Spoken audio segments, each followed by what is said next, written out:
মস্তানি করতেছে। আরে তুই আয়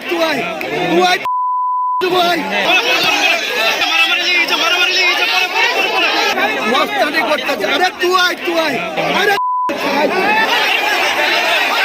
সংবাদ প্রতিদিন ডটিনের দর্শকদেরকে এই মুহূর্তে আমরা নিয়ে এসেছি বেলডাঙ্গার নতুন যে বাবরি মসজিদ রয়েছে সেই মসজিদ চত্বরে। আর যেমন দেখতে পাচ্ছেন আমাদের সঙ্গে রয়েছেন হুমায়ুন কবির।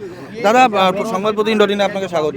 প্রথমেই যেটা আপনার কাছে জানতে চাইবো, সকাল থেকে আপনার মানে নওদা হোক বা যেখানে বিভিন্ন জায়গা থেকে গন্ডগোলের খবর আসছে, আপনি ছুটে ছুটে যাচ্ছেন, কি পরিস্থিতি? দেখুন, কোথাও সেরকম গন্ডগোল হয়নি। ইলেকশন কমিশন এবারের নির্বাচনটা অনেক চ্যালেঞ্জ হিসাবে নিয়েছিলেন গণেশ কুমারজি।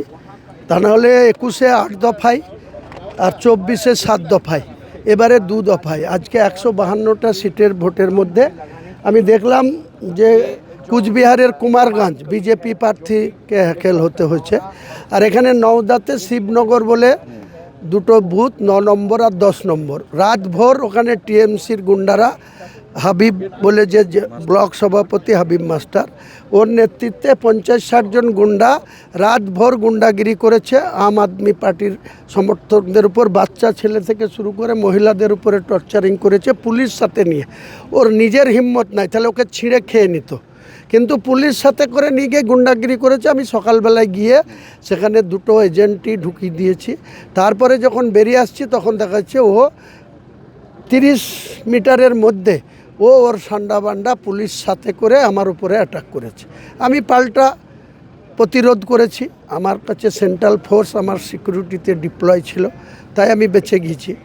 তো আপনার বক্তব্য যে আপনি আপনার এজেন্ট বসাতে গিয়েছিলেন, ওখানকার স্থানীয়দেরকে কেউ আমাদের বললেন যে আপনি শতাধিক লোক নিয়ে বুথের ভেতর ঢুকেছেন। মোটেই না, সেখানে তো সেন্ট্রাল ফোর্স ছিল। সেন্ট্রাল ফোর্সের অনুমতি নিয়ে আমি ঢুকেছি। যে আমার এজেন্ট ঢুকেনি, 2 জন এজেন্টকে আমি বসিয়েছি। সেখানে সাইনা মমতাজও প্রেজেন্ট ছিল ওই ভেতরেই। তো সাইনা মমতাজকে আমি নিজে তার খোঁজ নিয়েছি, কেমন আছো তাই বলেছি। ও এত নার্ভাস হয়েছে, ও আমার কথারই উত্তর দেয়নি। অন্য সময় ভাই ভাই আপনি কেমন আছেন করে। সে আজকে তাকে আমি নিজের সৌজন্যতার খাতিরে তাকে ওই বুথের ভিতরে যখন কথা বলেছি, সে নিজে এত নার্ভাস দেখাচ্ছে।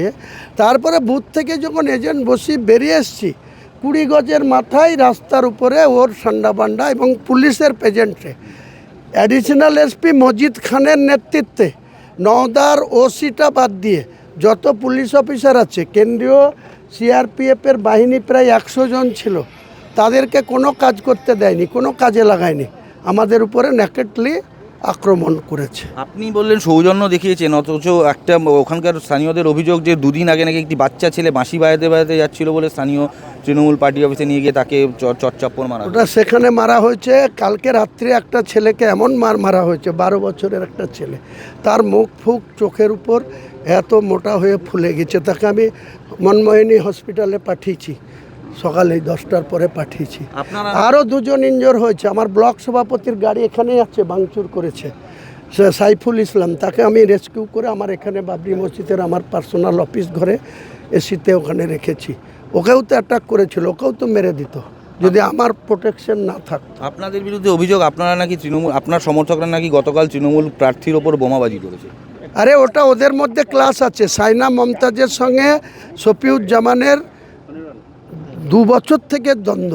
শফিউজ্জামানের ইচ্ছা ছিল সাইনা মমতাজকে টিকিট না দিয়ে ও নিজে লড়বে, সেটা রাজ্য তৃণমূলের নেতৃত্বরা ওকেই দিয়েছে।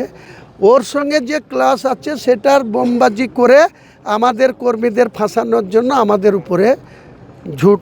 দাদা, শেষ প্রশ্ন, শতাধিক কেন্দ্রে আপনার প্রার্থী দিয়েছেন, কি মনে হচ্ছে মানে কি রেজাল্ট হতে চলেছে আপনাদের?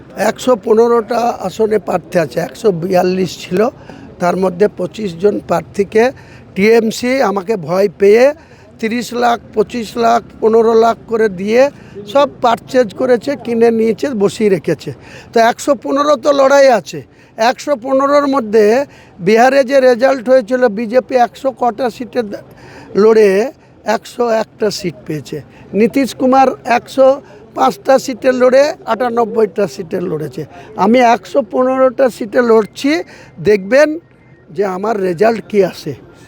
সেদিনকে আমি রিমোট কন্ট্রোল আমার হাতে থাকবে। পশ্চিমবাংলার যে 7ই মের আগে যে সরকার হবে, সেই সরকারকে যারা মুখ্যমন্ত্রী হতে চাইবে হুমায়ুন কবিরের কাছে এসে পায়ে পড়তে হবে, পায়ে ধরতে হবে। সম্প্রতি আপনার যে ভিডিওটি লিক হয়েছিল সেই নিয়ে কিছু বলবেন আপনি? ভিডিওতে আমি তো হাইকোর্টে মানে কেস করেছি, এর কোনো সততা নেই, এটা ফেক ভিডিও, এআই করে আমার মুখ দিয়ে মুসলমানদেরকে ভুল বোঝানোর জন্য এসব চক্রান্ত করে টিএমসির নেতৃত্বে হয়েছে।